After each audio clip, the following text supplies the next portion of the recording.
this is Melissa Robinson, self-care and life transition expert. Today I'm going to share with you my top 2 favorite essential oils that are a must-have when you travel in your first aid kit and for at home in your first aid kit.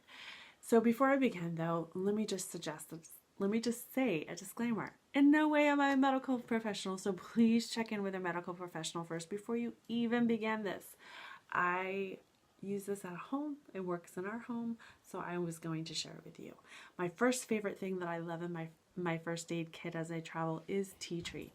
You're able to apply it neatly to your skin, which means is that you can apply it directly to your cut, to your scrape, anything like that.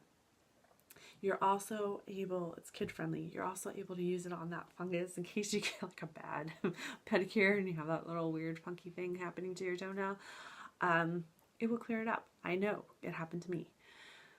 And also, let's say you have a little bit of that dandruff and you're traveling and you don't want those embarrassing flakes, add tea tree to your shampoo. It will clear it up as well. So the second thing I love is known for a sedative. It's lavender. Lavender angustifolius. It is the most amazing essential oil. It's known to calm people down, so it aids and promotes sleep. But what I love about it is that it has other properties too. It's antibacterial, antispasmodic. It helps with burns, sunburns, bruises, cuts, insect bites. I used it when I was in Hawaii and I got eaten alive by mosquitoes. There's nothing more uncomfortable than having all that constant itching and stuff, so it helped ease that out a little bit as well. It helps with any kind of backaches, muscle cramps, menstrual cramps. It is an overall thing that is great for any kind of skin type.